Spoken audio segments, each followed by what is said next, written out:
All right, so are we ready? Are we ready? Well, all right, I want to hear you guys. Are you ready? Well, it is my esteemed pleasure to be before you guys, especially during everything that's going on. I'm so glad that everybody has made it here safely and hopefully hydrated as well. Dad joke, or Shanice joke. My name is Shanice Turner, and I am your moderator for the Hey, I Know That Voice panel. Well, I want to make sure we get this panel, just going. So it is my pleasure to introduce Mark. He is the voice of Commander Shepard, and he has been a long time resident of just coming here to Atlanta and to MomoCon, and this is his first DragonCon. Let's welcome Mark.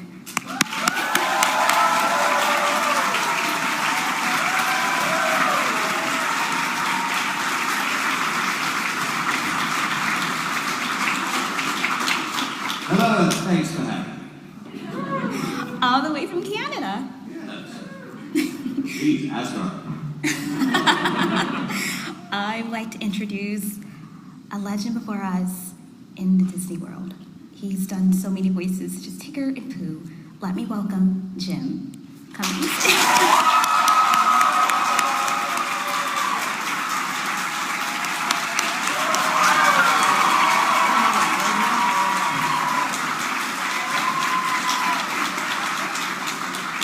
Meeting you here, stay dangerous. Tweet that, somebody. So I want to just introduce one of the loveliest women in the universe, Steven Universe, Dee Dee. I would love to introduce Dee Dee Margo.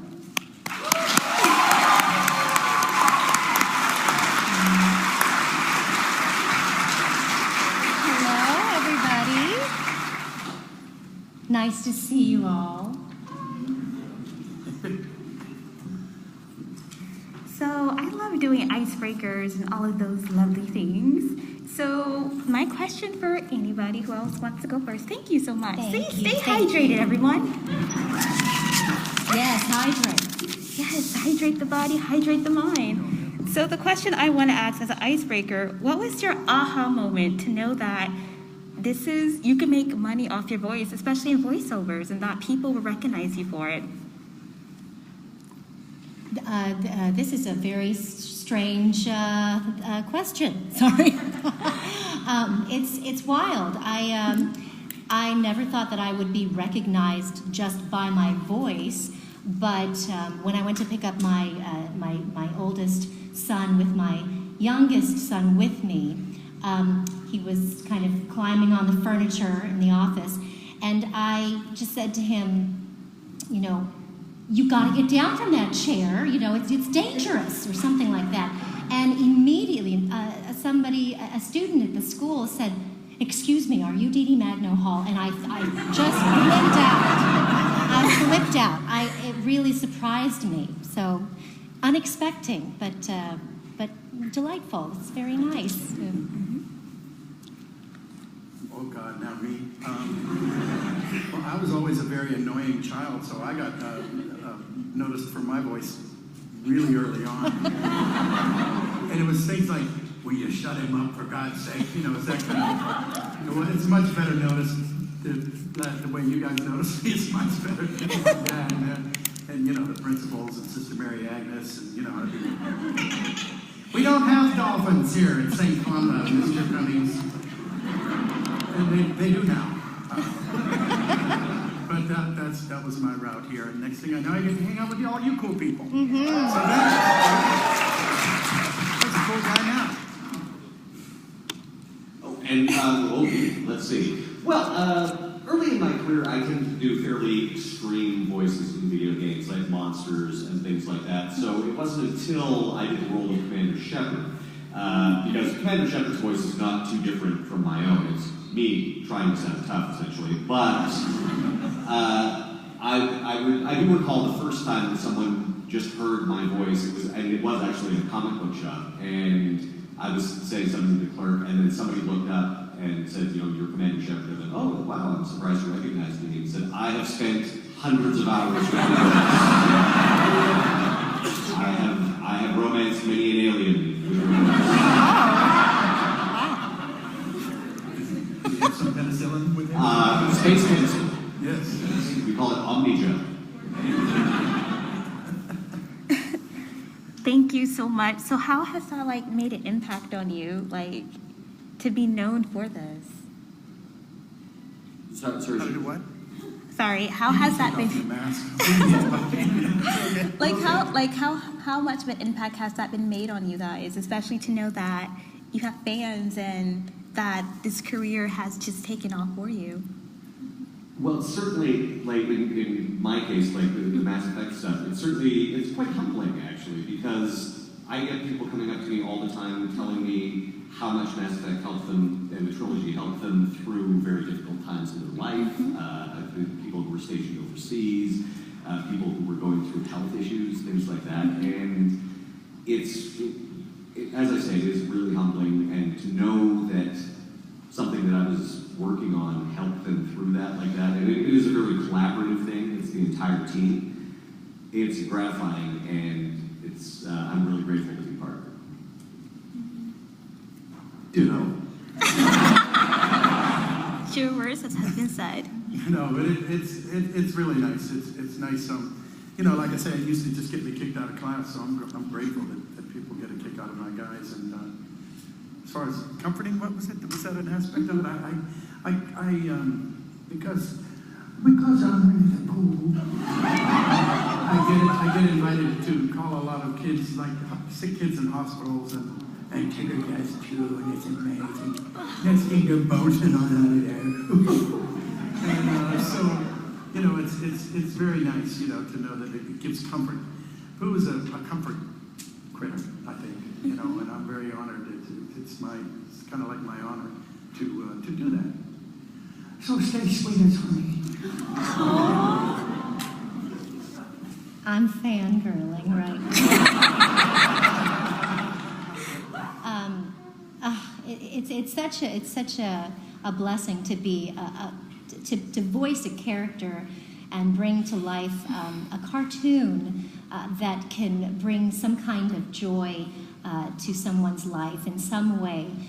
To be part of the show Steven Universe, and it's I think at the core a show about love for all, and the fact that it's also musical is so fun to be a part of something that is just got some great music, some storytelling, all the feels, great animation, and just all around fun show to be a part of, and that I'm able to visit conventions all over the country and sometimes all over the world, and meet people who share that same passion for animation, voice acting. That same delusion. But it's such a blessing. So I'm very grateful as well to be here with you and with all of you as well. So it's a fun job, a really, really fun job to be in as well. Amen. Amen. And I just we're speaking about being grateful and whatnot. I'm very grateful to be back at Dragon Con.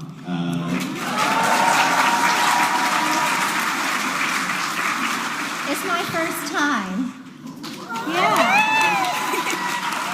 My first time too.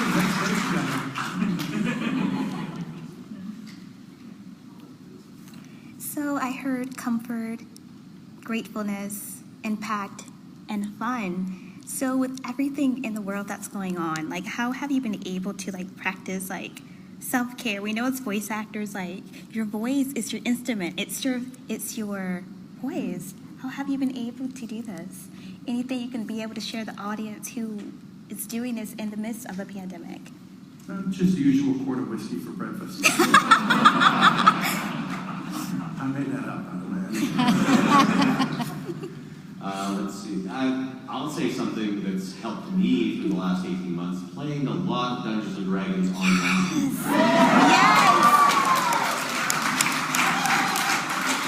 Yes! I I hate to be the one that's like, oh, well, there's a bright side to this, but there was the fact that, everyone had free time suddenly, and so I played with friends in New Zealand, in Europe, people I hadn't seen in years. We started up campaigns, and, Zoom is not a substitute for actually hanging out with your friends, but it was a lifeline during all of this, and, thanks to D&D Beyond and role-playing as well. So that's what got me through, was like still being able to socialize with friends and online. We have the advantage of being able to work remotely in a lot of cases. Like a lot of voice actors have home studios, and I'm certain that almost every voice actor upgraded whatever kind of home setup they had during all of this, maybe substantially. So we've been very lucky. I have a lot of friends that do, for example, live theater, and they were not so lucky. That was rough. It was very rough indeed. And film came back with, of course, severe COVID protocols, but theater and live performance is something that's really going to take a long time to recover. So I would encourage everyone to support your local arts organizations.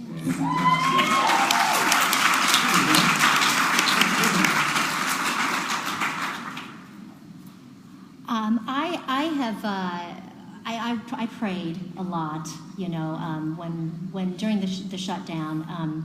I was able to visit with family and, connect more with my kids, which I don't know if they were happy about that, but I was.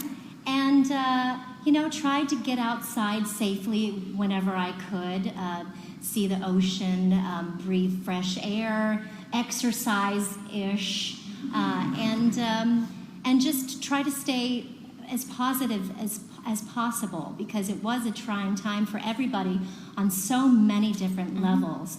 I found that the family time, the forced family time, was such a blessing, we sat around and ate meals together and conversed and watched movies together. It was. You didn't have to strain it through the mask. No, we were all quarantined, but then also upgrading the home studio as best we could. So staying busy those ways, singing around the house, annoying my children, and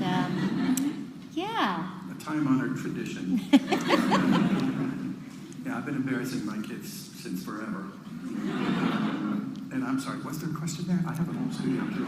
I stayed out of trouble. And you know what? Just for the record, I had it. I didn't know I had it about a year ago, May, a long time. And I just thought that my nose was stuffy, and I felt like going to bed. So I did. And then, like 2 or 3 days later, I went to my doctor, and he goes, "You've got the world famous import from China." And I said, "Oh, lucky me." And then, but just to encourage you, I said, "So this is it?" And he goes, "It's the flu." Oh, yeah, that's right. Yeah, because we mistake it for rabies or something.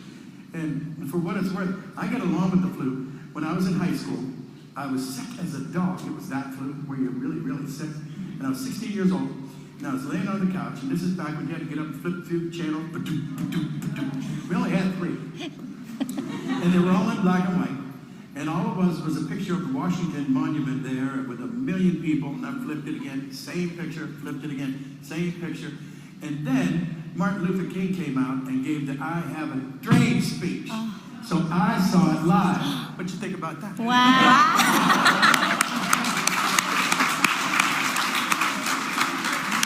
Me and the flu get along fine. Wow, what a dream. Yeah. Right? I get it. You see what she did there? Yes. Speaking of equipment, is there any advice you could give those who are pursuing voice acting and want to get their voice known out there, that lessons that they can take, or any advice? Well, don't give up your day job right away.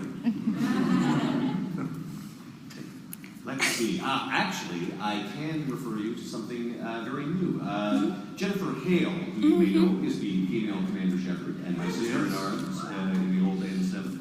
And she has recently started something called, I believe it is Skills Hub. You can just go to any of her social media, and she's talking about it. It's an online resource for people who want to pursue voice acting, and it's amazing.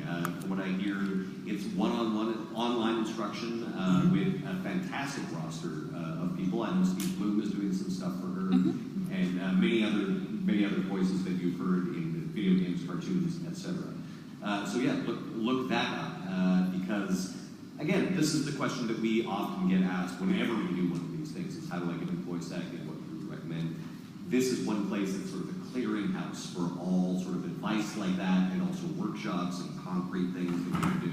So yeah, go check out Jennifer Hale's social media. Yeah, do that. Yeah. Dee Bradley Baker has one too. I was just going to say, yes. Richard Horowitz. Richard. Yeah.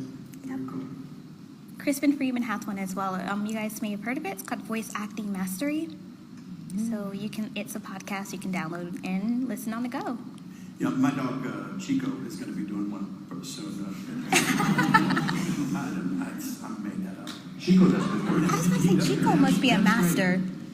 You ought to hear his Chihuahua. Ooh. Goosebumps. Chico has range. Yes. So are there any other ways that we can hear you guys' work? Like any commercials or radio? Oh, yeah. I've done a lot of annoying commercials and a lot of, But I should tell you, in reference to sort of the instruction, I do have a little mini philosophy as far as breaking into voiceover. And I mean, I didn't know that it was impossible to break into when I accidentally did. I mean, I did it on purpose, but, I was just very fortunate. The first job was Dumbo Circus, and it lasted for a year and a half. And then by that time, it gave me a chance to get out there. But I always say that if you do a perfect impression of somebody that nobody knows, that's a new character. And that's what I think of them as characters, not voices. They're voices, of course, but that's just how that character sounds when he or she talks. And then if you do a great, perfect impression of somebody very famous, William Shatner, fill in the blank, that's okay, because you'll probably get to use that every now and then. And then what I do, too, is I mix and match. I'll do two different characters at once, in my head, obviously. It's not a pretty sight in there. But, I don't know, you guys have ever heard of Star Wars? I'm just kidding with you. But no, I have a character named Hondo Onaka from Cummings. And just for laughs, does anybody know these two really famous, both deceased now, actors put together?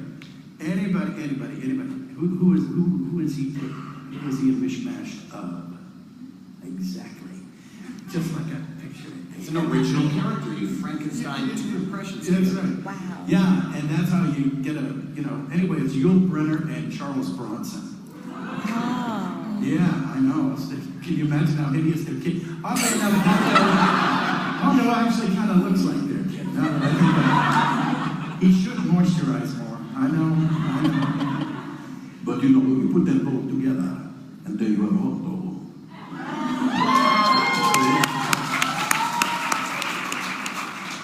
That's my story.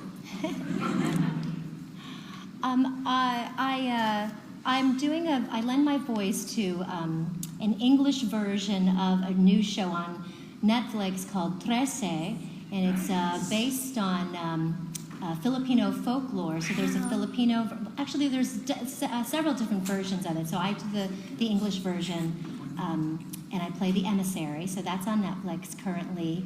Hoping to get some more seasons in. I sing in, a pop singing group from the 90s. We're getting together for a reunion concert next weekend. I'm terrified, but yeah, so I also am part of a mommy singing group called Mama Bears, and that's on the YouTube. It's MAMABARES, not bearing our clothes, but bearing our souls. More like just... Yeah, but watch anyway.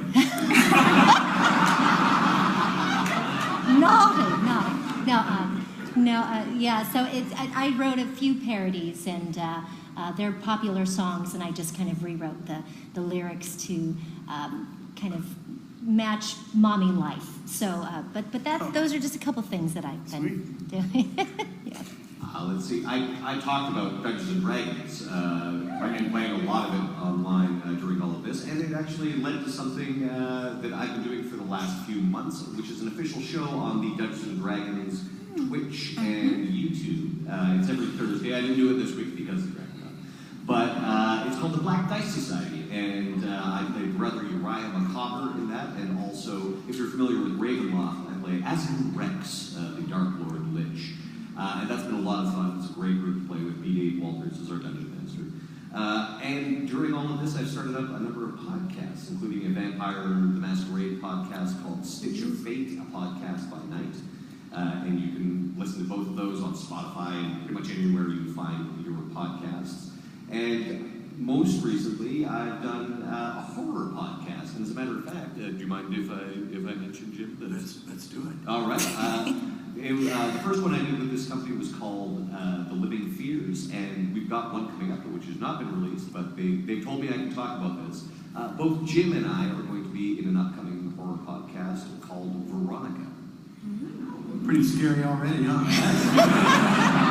No Betty, all Veronica. Archie will not be making an appearance. No blonde, all brunette. Brunettes are scary. I'm loving the tag team duel and bearing our souls. I want to make sure I do leave time for Q&A. Ooh. If you've got the Q's, we've got the A's. I hope we Okay, have that. may I make a request? Will you tell us your name and your favorite dessert? We want to know a little bit about you. Hi, my name is Kevin, and my favorite dessert is chocolate cake. Oh, that's wrong. Sorry. No? Sit down. Say so you're pudding, man. You're not killing anyone, mister.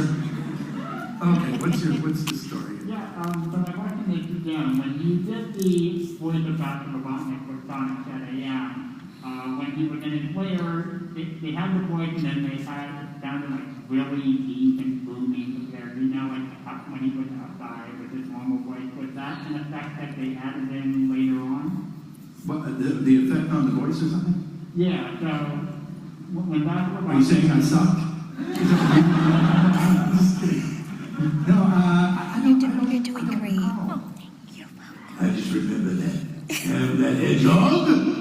So I don't guess it's Karn Sarn? Dadgummit? But no, I don't think, they might have put some reverb on it, to make him sound even eviler. Hard to say. I don't think so. But there was one done in Canada, a really inferior one. I wasn't in that one. So that might be the one you think of. Wasn't as good, didn't look as good, I wasn't in it, stuff like that. That's the Cajun way. That AM was one of my favorite Sonic Hedgehog listening songs ever, and you did a great job. Thank you. Thank you. Yay. Let's get some chocolate prayers. All righty. So, this is... Excuse us? Name and favorite dessert. Izzy. Izzy? Hi, Izzy. Hi, Izzy. This is mainly a question. Excuse me. Oh, someone's going to end up at the end of the line. What's your favorite dessert? No, what's your favorite dessert? Sorry, That's Being okay. invasive, I'd like to treat this as a hostile witness, please. Oh, be nice to Izzy. Hi, Izzy. my favorite dessert is brownies, and... I love brownies. Now you're talking. Ooh, now you've got us. Okay, yeah, no, this checks out, because he brownies, yeah, okay. I have a question for Jim, but it can apply to all three.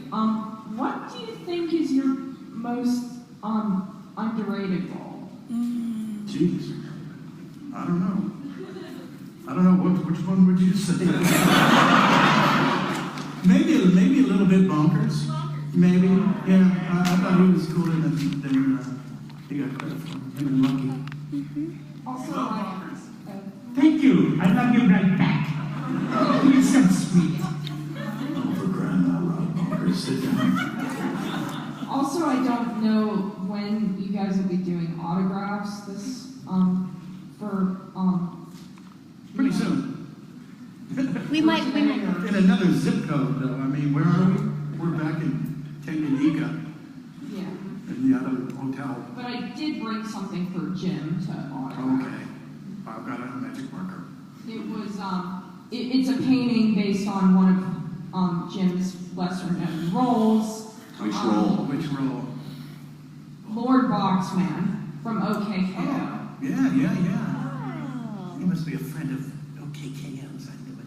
Aw. Yeah, well, that's good. Yeah, thanks. I'm glad you liked it. Thank you. Cool. I don't know if I should come up now or later. For what? Oh, yeah, probably later. There's other people here now. Thanks, Izzy. Thank Thank you. Thank Listen. you. By the way, my most underrated role is Goblin number 2 in... Yes. You know, I thought he was just number one. Yeah. He was number one in my heart. He's number 2, so he tries harder. Can I share my underrated? Yes. I voice a hedgehog called Snugs on Doc McStuffins. I've never heard it. I love stuff McDuckets. Here we are. Good afternoon, everyone. Good My name's afternoon. Robin. I'm Concord's tiramisu. Tiramisu. Ooh. Nice Bless you. choice. Roy, have any of you ever done a recording session, thought, yeah, that went well, and then the next week or so had to go back and like, ooh, I really need to redo that. Anything like that? Are you talking about we go back in and we were happy with our take, but then they play it back for us and you're like, yeah, what was I thinking? Yes, exactly. No.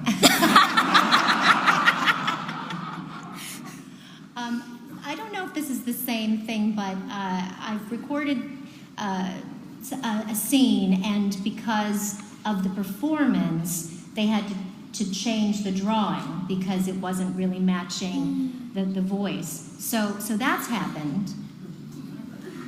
Let's see. Oh, actually, for me, those of you who played Mass Effect 3, you know that in the games, Commander Shepard can have like varying levels of relationships with people, and sometimes he barely knows someone, they're just a crew member, sometimes they're very close friends. So there was one character, Steve Cortez, and in Mass Effect 3, Commander Shepard could actually be in a romantic relationship with Steve Cortez. And there is a point where Steve, it looks like he's died, you know, the ship explodes. And so we recorded various, you know, it was just like, no, Steve! And as if it was just like, oh, a member of my crew. And then it was like going up to, like, this is my lover who just died. So that one was like, Steve, no! So we recorded all the varying intensities. And It's kind of like Shatner. yes, yeah. That's who I was doing impression of. The thing is that for whatever reason, they decided we're just going to take one of those, and rather than taking one of the middle intensities, they just took the uppermost one. and so people have told me they were playing the game, and it's like, I barely talked to that guy. I don't even think I knew his first name. He was just Cortez to me. And when he died, it really seemed like Commander Shepard was broken up about this. There you go. Now tell no one of that. Tell no one. Spoilers. Hey, everyone. Everyone, hi, my name is Chico. Okay. Hey, We're Chico. hearing that in the background. Yeah, Chihuahua. So my favorite dessert is red velvet cake. It's the best kind That's a really good choice. Nice. So I'm gonna have a nice simple question for y'all. What is y'all's favorite line that you had to do? Ooh.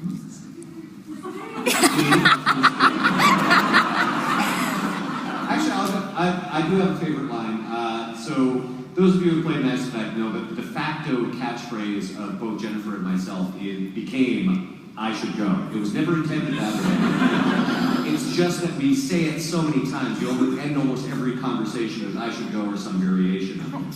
And so that, then, you know, the fans picked that up, and then this very innocuous phrase, I should go, became Commander Shepard's catchphrase. And I have to commend BioWare because they could have paid us to say it once, and then just reused it. We get an hourly rate. So I'm sure that at least 12 hours of our time spent over the years doing recording of Mass Effect is saying, yeah, I should go. And considering how much of my mortgage that line has paid, I'm saying I should go. I think you should stay. I should go. I just want to say my favorite Shepard sign is "Will Bang, okay?" Now that, I will mention, that's not actually in the game.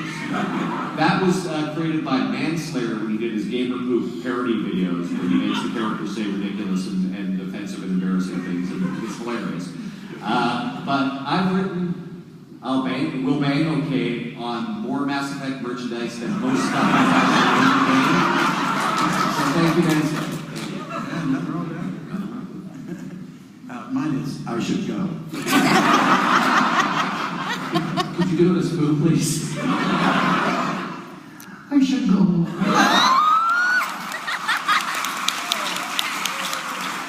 And get some honey. And then I should go, because I got to bounce. So there you have it. That's very gratifying. Thank you. Well, I'm just going to say, Stephen, I should go.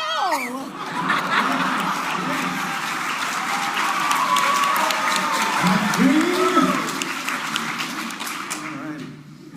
Well, what's yours? Thank you. I should go. I think she should stay.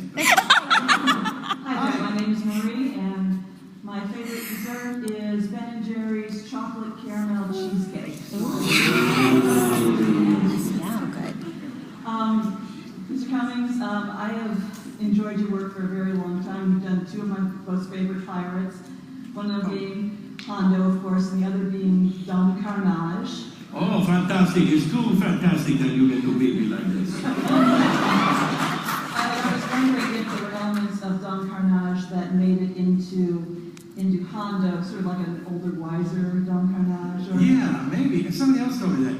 They don't sound a whole lot alike, but I know what you mean. They're both kind of wise guys. Hondo's stab blue. Probably a little, but not to brag about. And but Hondo, he's kind of like a pirate with a heart of gold. He won't kill you unless it's worth a lot of money. That goes without saying. So that puts slices it down a little bit. He's not quite as bad as he sounds or looks.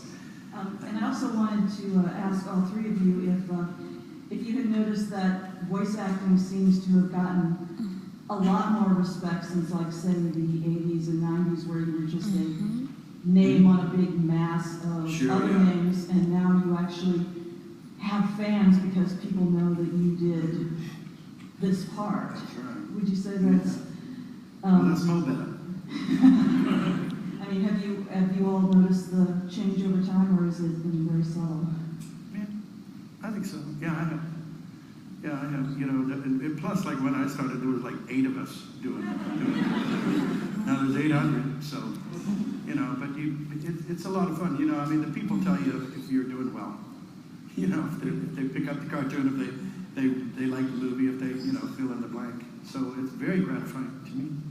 I've been doing it so long that I can tell, from there to here. And now I get to hang out with you. But that was just me. My name is Cherry. You took mine, but I'm taking it anyway. It's Cherry Musu. Big show off here, huh? And I always feel guilty, like, being here has opened me up. I don't want to go look up you, but my question was for Jim. Okay, yeah, my favorite character. Please look at me while you ask me. My favorite character that you have done is Red, but from Princess and the Frog. But you did the speech right before Illuminations, Reflections of Earth starts. Yeah. And I wondered if you had been tagged to do the. Oh, that's on your shirt. Yes, it is. Wow. Your words are on my shirt. You're an overachiever, aren't you? Illuminations is my thing. But You guys' words have have so much power. If you were doing a speech for the upcoming nighttime show, Harmonious. No.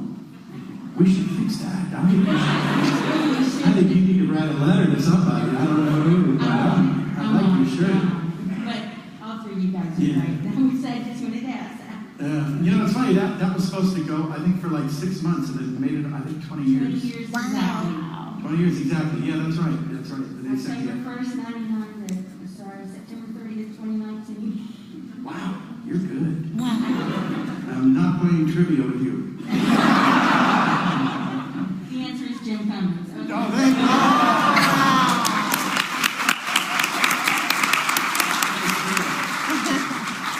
Hi, I'm Tristan, and my favorite dessert is coconut cream pie. Yeah. And just wanted to say, Mark, I like how for the Steve line, immediately afterwards, after you're screaming your heart out, and then you find out Steve's okay, or Commander Shepard responds, "Are you sure?"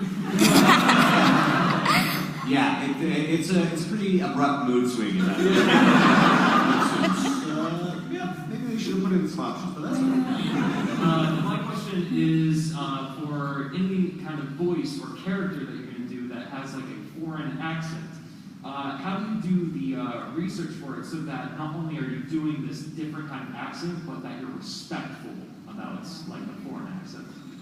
Often when I'm doing, say, live theater, things like that, or film, we'll have an accent coach who will come in and work with you, and often I'll meet with them privately as well. There actually are online resources as well. It's a great one, but I cannot remember the name of the website right now, but it's actually a university. They put up just lots of audio examples of people doing different accents, and even down to the specificity of, okay, this is a native speaker of French speaking English. Here's someone who learned French, through university. Here's what they sound like, and here's, they've lived in France. So various degrees like that. I think it's usually best, to have direct contact with an accent coach, because they're someone who is relaying it and their life experience as well. Mm-hmm. Or a Frenchman. Or a Frenchman. That's true. Or a woman. I haven't had to do too many accents. For Trece, I did have to have a Filipino accent. And for one other character, I had to play also a Filipino mother, in which case I just called my mom and just chatted with her. There you go. So that's where that came from. Try to keep it as authentic as possible. Yeah, I joke around that I'm designated Cajun out there in Hollywood. And because when I was a kid, I was a deckhand on a riverboat. I was 18, 19 years old. And the first one, a lot of them, I was the only one for whom English was their first language. Because way out there in the bayou like that, they don't worry about that. You go to pass a good time. Yeah, you know what I'm saying to you. And then you go, right? And, in fact, because I was the guy on Zombie Island, I was Ray from Princess and the Frogs, one of my friends. So you make big Irish man with a big bag coach. But I can tell you a quick story. Leatherhead from Teenage Mutant Ninja Turtles was the very original one. He was a Cajun alligator, and he was mutated, but the guy, they was, And so I just did the first tugboat captain that I was ever on when I was a kid. It was the first one. It was on a boat called the Old Dutch. It was a tugboat worked around the river. And I could get on there and he said, I can't believe they sent me some little Yankee college boy. And I said, well, I'm not going to college. Well, you better go. Because you're supposed to make it on these boats? No. So I just caught him. And that goes to my theory. And we're saying earlier, if you do a really good impression, this is a dead-on impression of this guy. But, and I often wondered if his grandkids are sitting around and Teenage Mutant Ninja Turtles come on, and he comes, Leatherhead goes, well, y'all turtle doing it. Hey, Grandpa! You want to come in here? And so that's kind of like my philosophy. And then, like I say, mix and match and put them all together. There you go. Mm-hmm. Yeah, thank you.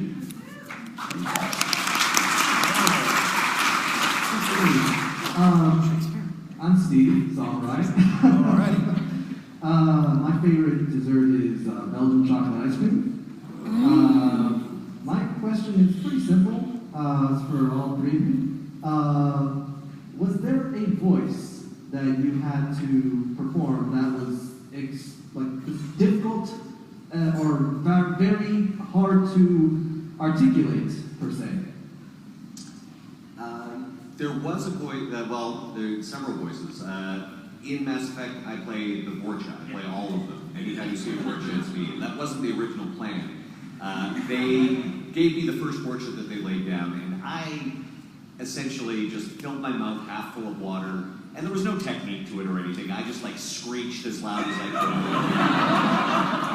could. And, it was the last thing we were doing on a Friday, so I was like, okay, I might as well go nuts with this. And they were like, oh yeah, we really like that the next week. And they said, but here's the thing, we don't want to have to ask any other actors to do that to themselves. If you don't mind, you can just be all the yeah, and so we would always save it for, it would be the last thing that we did on any Friday because my voice the whole weekend to recover. Oh man, we used to do Tasmania on Friday afternoon. Kind of the same thing, And the only thing I have close to that is really weird is, it was God, I'm not going to remember the name of the movie. It was that's a really good movie, wasn't it? It was Tobe Hooper, and I played, that's something that's so bad that I can't remember it. That's how bad it was. But it was a giant. It came out right after the movie Christine, Stephen King. It's a Stephen King movie. You'd think it would be really, really good, The Mangler. God almighty. Anybody see it? Oh man, you did? I'm so sorry. How much to pay? I'll pay it back. Because it was just, and it was. I swear to you, it was in an industrial strength era. It was set in modern times, like the 80s, but there was a giant printing or ironing board, and it was big enough to iron tents. Okay, you're scared already? I can tell. And occasionally, it would suck people in and then iron them to death. And I was thinking, oh boy. And my agent's like, well, they need a voice in the Mangler. And I said, and I said, well, I don't know how much they have. And I go, okay, we'll triple it. And the bastard said yes. And so I was stuck, and it was like,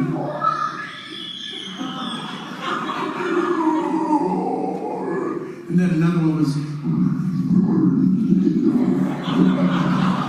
and then there was another one, I can't remember it, but they did it, and I thought, oh God, so it came out fine. I didn't go to the premiere. But I went and I snuck into an afternoon showing over in Simi Valley, and I was sitting there and I suffered through the whole thing. And then at the very end, it was going through all these guys. It was a guy from Silence of the Lambs. It should have been a good movie, but it was the Mangler. And at the end, my name is Jim with a J, and there we had it, Tim Cummings.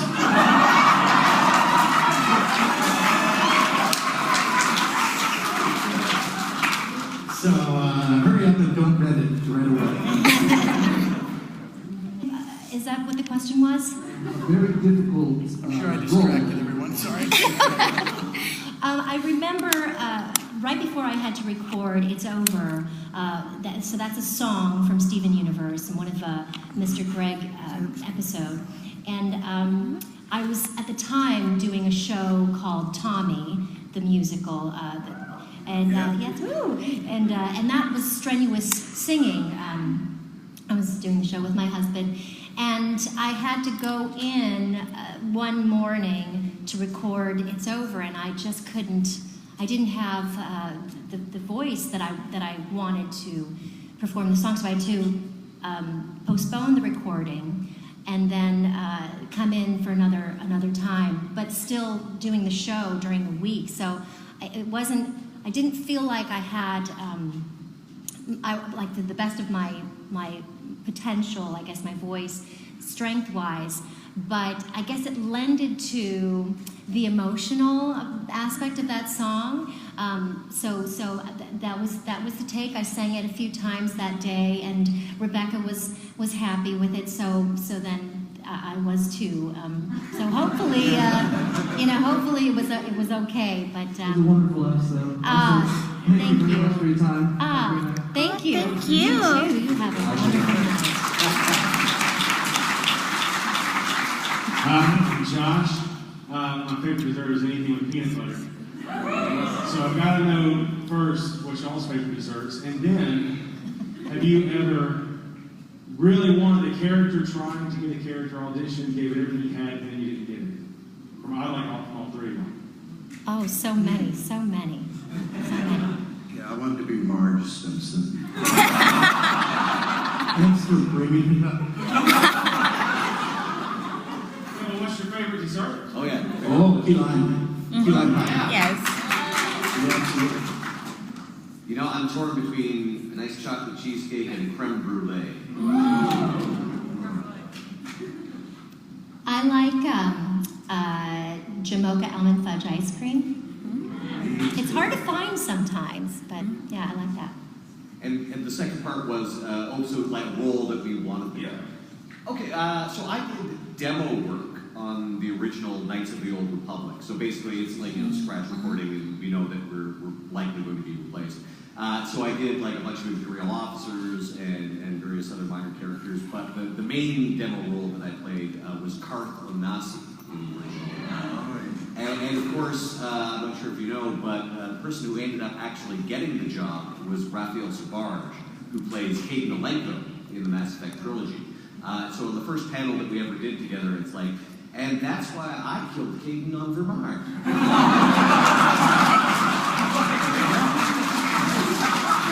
I'm joking. Raphael's an awesome guy and a lovely person. Cool. I think we got it. All right, thanks. Hey, Mr. Kent. Yes, sir. I'm Nick, and my favorite dessert is apple pie. Very American. Superman, apple pie. Okay. This all checks out. Obviously, you guys do voices that live in different ranges, different inflections and lisps. Do you find that voice acting in general helps you keep your voice flexible, or are there voices that you have trouble falling into if you haven't done them in a while? I think I've been really annoying as a child and doing these for so long. Mine's been flexing its little guts out for a long time. So I'm hanging in there. Yeah, so far so good. But your vocal cords are a muscle, so it's helpful to exercise that daily. I have not voiced as many characters as these gentlemen here, so I feel like practicing every day is always good to strengthen that. Singing, like I said before, singing every day when I get a chance to. But yeah, upkeep, like any muscle that you have in your body. I come from theater, so vocal warm-ups is like it's a usual thing. We're doing it all the time, not just before recording sessions, but also for plays and things like that. And a good one, of course, is the Human Torch was denied a bank loan. The Human Torch was denied it. That's not a good one. But it worked out for For Will, yeah. Oh, and hydration. Yes. Yes, hydrate. Hi, my name is Casey, and my favorite dessert is mint chocolate chip ice cream.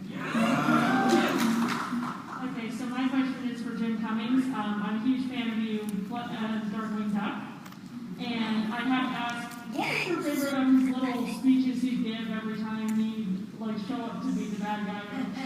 I heard you improv most of them. Yeah, I sure did.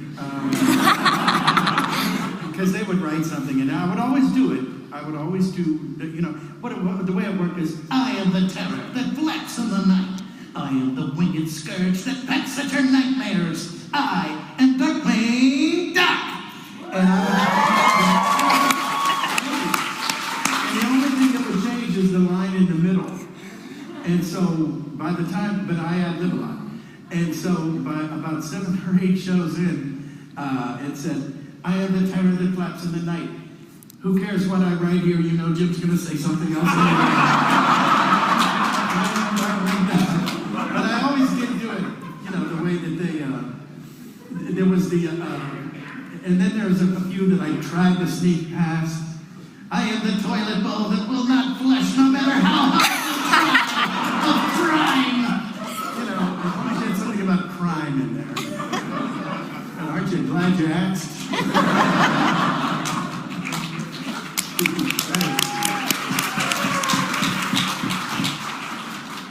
Hi, my name is Gerard. My favorite dessert is a chilled Boston cream pie donut. Ooh.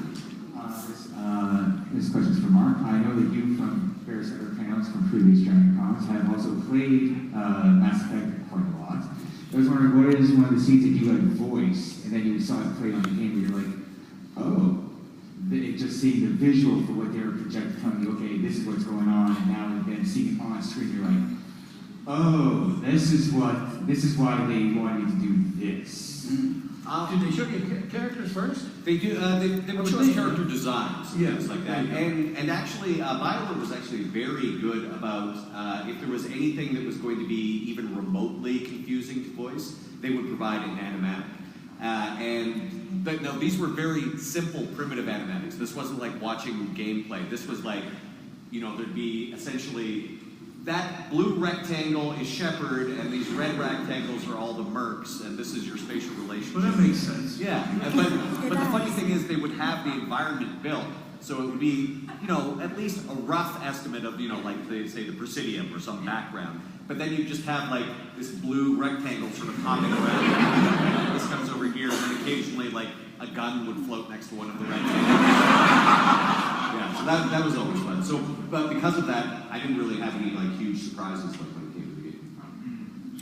We have 6 minutes left. I want to make sure we get to everybody, so we have to do rapid fire. Rapid fire questions. Yes. All right, so I'm Trey. My favorite dessert is a chocolate fudge brownie ice cream. And this is for Jim. What is your favorite non-Disney roll? Say it again? What is your favorite non-Disney roll? So not... Oh, non-Disney roll? Yeah. I don't know. I've got a bunch of them. They own everything now. Well, yeah. That's for sure. They do. But I always get a kick out of Robotnik and Taz. He's like the anti-Boo, so I think that covers it right there. You know, can't get much farther away from Boo than Taz. Yeah. Also, Mark, nice Loki costume. Oh, thank you very much. Yeah. I'll be sorting the TVA. My favorite dessert is mashed potatoes, which can be a dessert if I want them Chips. Thinking outside the box. to. My question to everyone, what do you think is your most overrated role that you've played? Oh, the most overrated? I don't know. I think they're all pretty good. They're all rated exactly correctly. You'd probably say Bird Mom.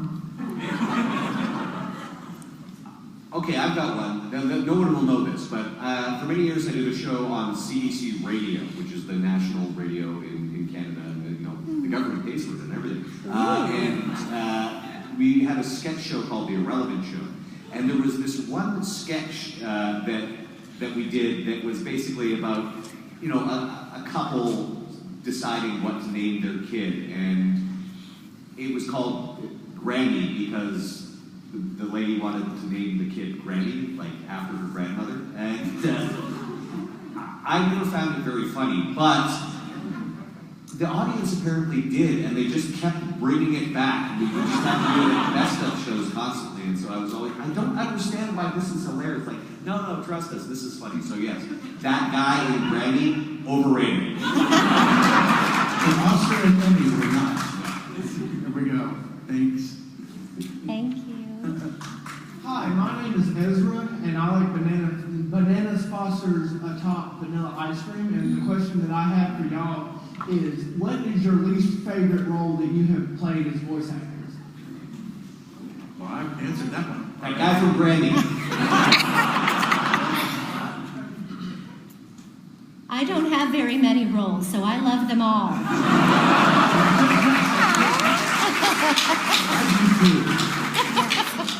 Hi, I'm Ray.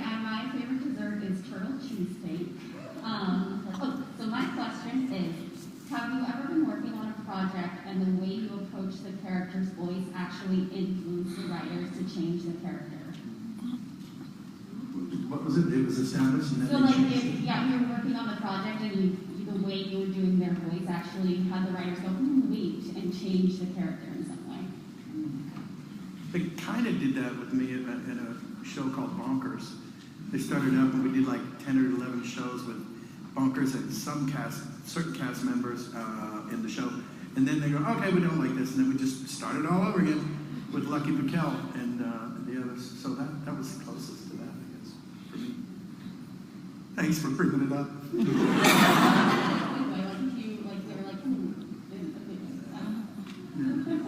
I just do what they tell me. Same. That's a good philosophy. Thank you. Hi, my name is Jared, and my favorite dessert is ube ice cream. As someone who is trying to get into the voice acting field, and the question for the rest of us who are also trying to get the voice acting field, what would be what are some good warm-ups and cool-downs that through your experience have helped out much more than those that are generally taught, like lip drills? Whatever float. I do scales. I mean, I sing on the way into work, you know.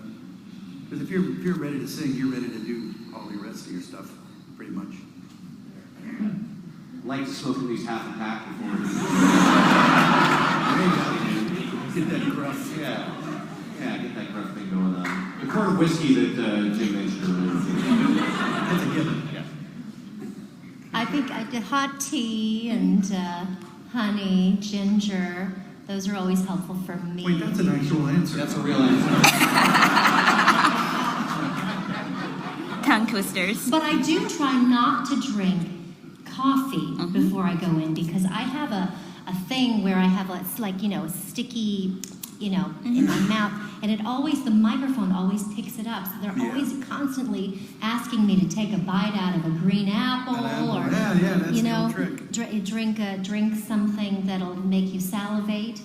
But yeah, so. Well, I'm biting my tongue right now. I can tell you that. Hydration is really key. Warming up, like they said, vocal exercises, that kind of thing. So scales, hydration, warm-ups, whiskey, smokes. Well, I'm so sorry. We are out of time, though. I know. Yes, I do. Red velvet cookies. Yes. Excellent. Yes. Well, God bless everybody. Thank you. Thank you so much.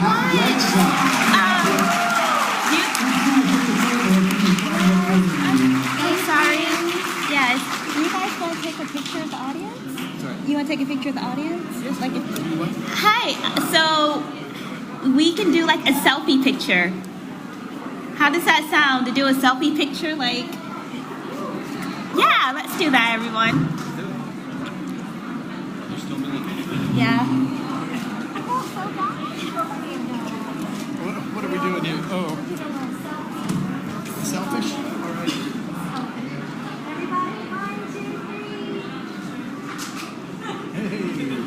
Thanks, you guys. Thank you, everyone. Thank you.